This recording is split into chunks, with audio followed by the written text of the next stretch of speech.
ओके सहिया के अपना वो पटट बनावालो भैया के सरिया के ओके सहिया के अनबुए सटार हो जिंदगी में सुधार हो लटकाई तो तू अपना कमरिया के अपना अगिल अपना लिखवालो भैया के सरिया के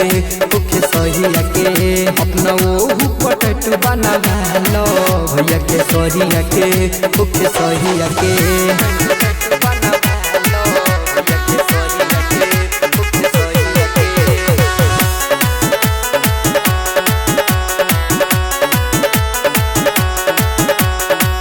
पतिया पर हमारा तनी करके अरजान हो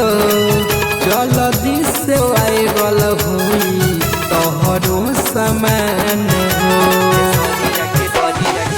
पतिया पर हमारा तनी करके अरजान हो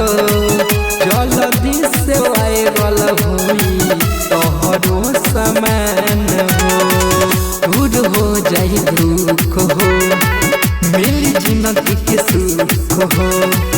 तू ही रानी कहई बुनगरिया के अपना अगिल अपना लिखवालो भैया के सरिया के ओके सहिया के अपना वो पटट बनावालो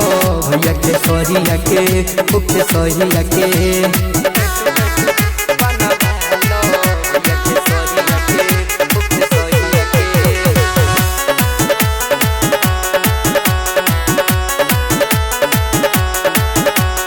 भोला नरेंद्र के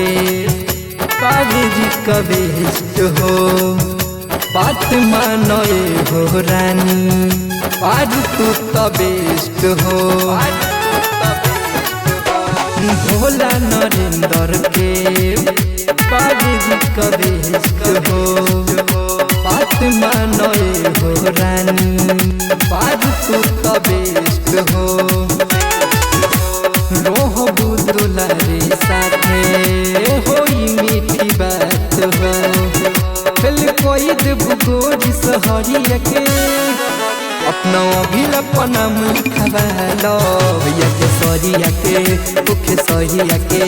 अपना वो पटट बनावालो भैया के सरिया के